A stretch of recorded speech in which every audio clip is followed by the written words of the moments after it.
Welcome to Strip Coverlet, where we squeeze the bigger picture out of literature. I'm Adrian Fort, and we are here for another short story discussion. Today's short story discussion comes to me from 50 Great Short Stories, edited by Milton Crane, but the short story was written by Thomas Wolfe. You know, you saw the thumbnail. The short story in question is Only the Dead Know Brooklyn. This is the first time, I believe, that Thomas Wolfe has appeared on the channel. And this is a short story that I first read about 7 years ago. And the talking point that I have for this short story is the same talking point that I would have had back then. It's something that I can never decide on every time I read this story. But so, what happens here? Well, there's no guy living that knows Brooklyn true and true, because it'd take a guy a lifetime just to find his way around a fucking town, you know? That's the opening paragraph, right there.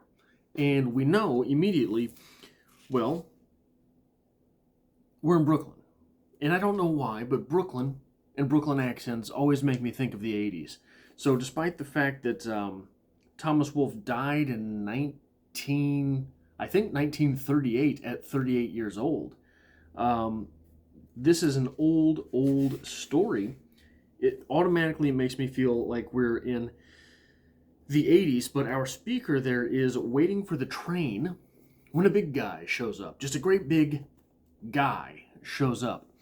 And he's asking for directions, and our speaker being the kindly Brooklyn type, gives him directions, and those directions are immediately called into question and contradicted, their accuracy called into question and contradicted by another of our Brooklynites, Brooklyners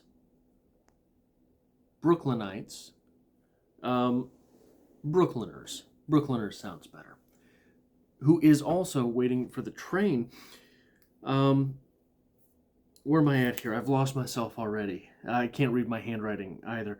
Our speaker then boards the train with the big guy who asked for directions and asks the guy his business. Our speaker asks the guy who needs directions the guy's business, and he says, "Oh, nothing.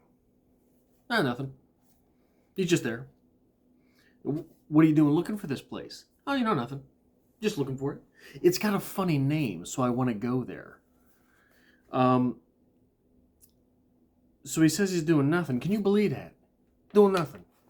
But our speaker asks what else he's done, and he starts getting a little bit of a story from the big guy who's asking for directions and asking for all these places. "Then what did you do?" I says. "Oh," he says, "nothing much. I came on back across the fields after a while and went to a couple of places and had a drink." "Didn't nothing happen while you was in there?" I says. "No," he says, "nothing much. A couple of guys was drunk, and one of them in one of the places and started a fight, but they bounced them out," he says. "And then one of the guys started to come back again, but the bartender gets out his baseball bat from under the counter. So the guy goes on." "Jesus," I said. "Red Hook." "Sure," he says. That's where it was, all right." "Well, you keep out of there," I says. You got to stay away from there." "Why?" he says. "What's wrong with it?" "Oh," I says, "it's a good place to stay away from, that's all." "It's a good place to keep out of." "Why?" he says. "Why is that?" "Jesus, what you gonna do with a guy as dumb as that?"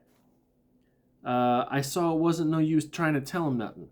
He wouldn't know what I was talking about, so I just says to him, "Oh, nothing. You just might get lost, that's all."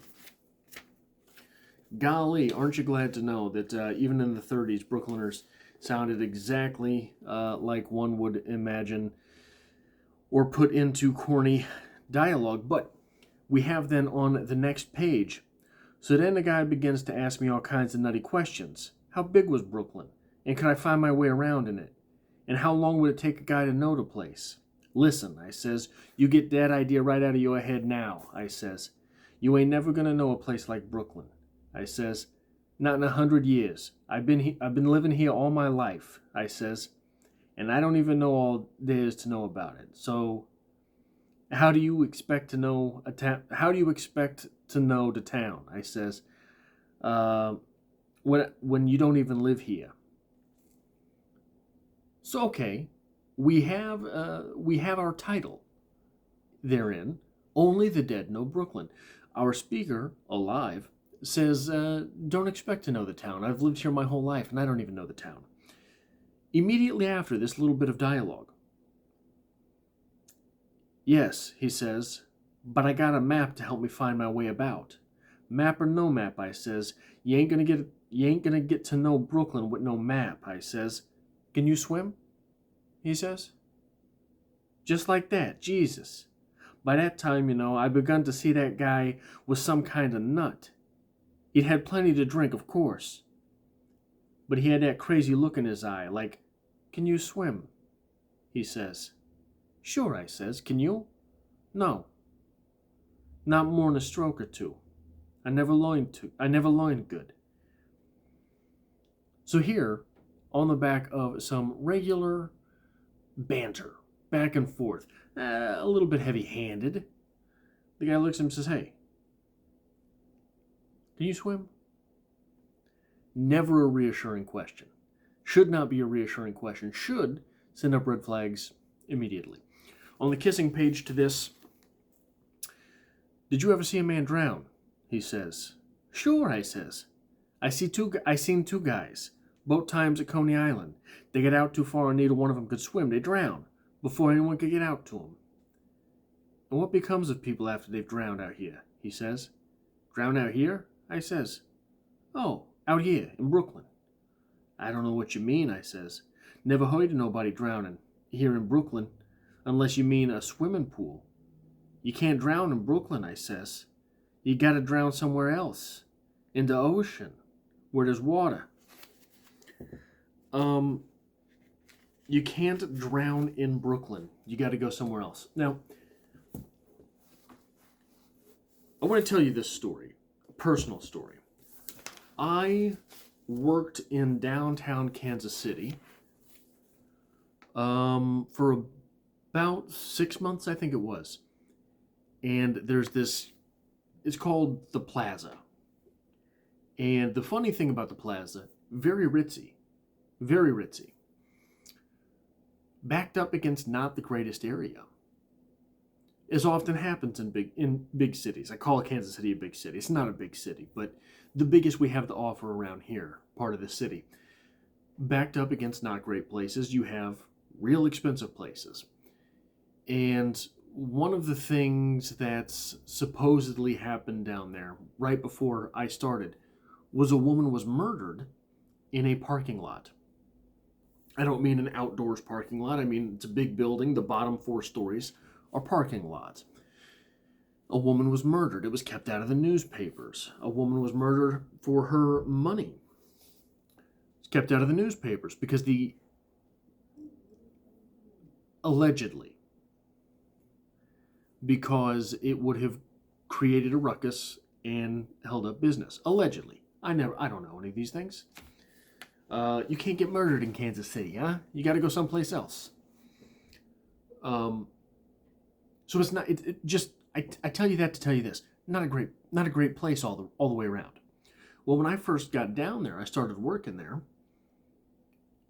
I don't really go to the shopping areas. I mean, look at my clothes, for Christ's sake. All I have is books, for Christ's sake. So my first day down there, I'm sort of walking around, just looking at places. A little bit, ironically, maybe, like the weird guy in this story. I'm just walking around.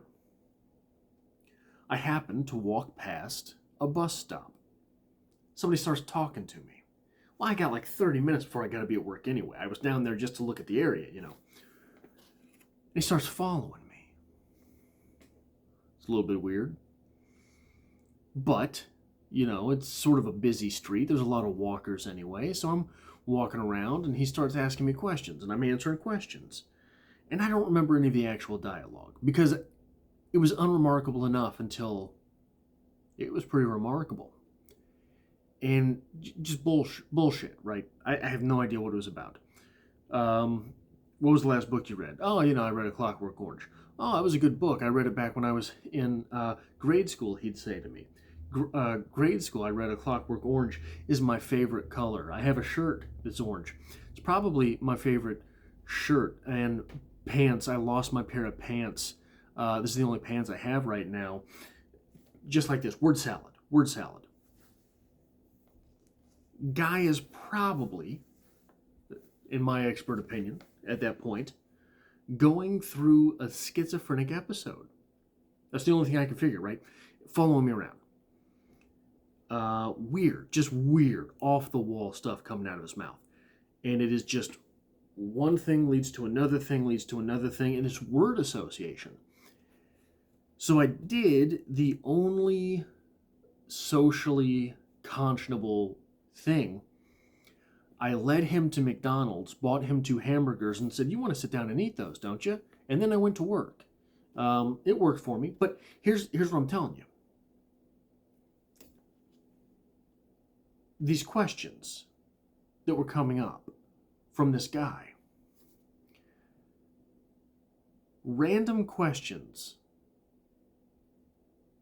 tell you a lot more about who you're talking to than what your answer is. The insinuation, I think, a little bit in this story is that this guy, our speaker, is saying this guy's crazy. Somebody asks you if you can swim. Somebody asks you what happens to people when they drown. Maybe he's crazy. Probably. Those questions are coming from someplace, right? So the question that I have with this short story, whose story is this? The big guy asking for directions, pretty unremarkable. Right up until he asks, "Hey, can you swim?" It's like having a conversation with somebody and they say, "Hey, are you fast?" "What do you mean am I fast? Fast for what?" "Can you run?" "Decent enough. Why?" One of these things. "Can you swim?" What happens to people when they drown around here? Now, maybe the guy's crazy. Maybe it's just a weirdo. Would you bet on it? So, the question I have, that I've asked, that I've posed, whose story is this, is a craft question. Not craft macaroni and cheese, craft writing. Whose story is this? It starts, this story, very abrasively.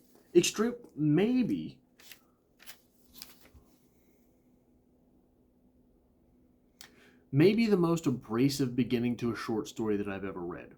Now, George Saunders has some pretty abrasive beginnings to his short stories. This is maybe the most abrasive short story beginning. There's no guy living that knows Brooklyn true and true, because it'd take a guy a lifetime just to find his way around a fucking town. Pretty abrasive. And yes, it's all spelled that way. Like, I'm not making the Brooklyn accent to make the Brooklyn accent. It's all put phonetically in the story.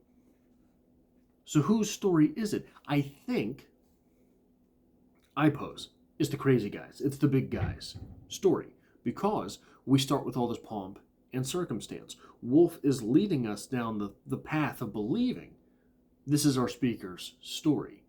Our speaker gives us the title. Our speaker gives us the reason for the title. Our speaker gives us the reason for the title right up at the beginning and then reinforces it later. Our speaker is what we're looking at, but I think it's sleight of hand. I think in the same way that a magician will make you look over here while he's doing the magic with his hand, I think that's what Wolfe is doing with this short story. He's making us look at all of the funny speech patterns from our speaker, all while the crazy guy gets closer and closer to us. And once he's in, "Hey, can you swim?" What do you figure happens to people if they drown to death out here? What do you figure? I mean, just, off the top of your head. If you had to make an educated guess, what happens to someone when they drown out here? I think it's his story. But it is an interesting turn for a story. So that is all I have for this short story discussion. If you like this sort of thing, hitting the like button really does help me out here on the channel. If you were here by chance but not designed, consider hitting that subscribe button to make sure you stick around. And hey, I post about literature exclusively here, literature and writing. If you hit that bell notification, it'll let you know whenever I post a video. So I hope to see you back for the next video.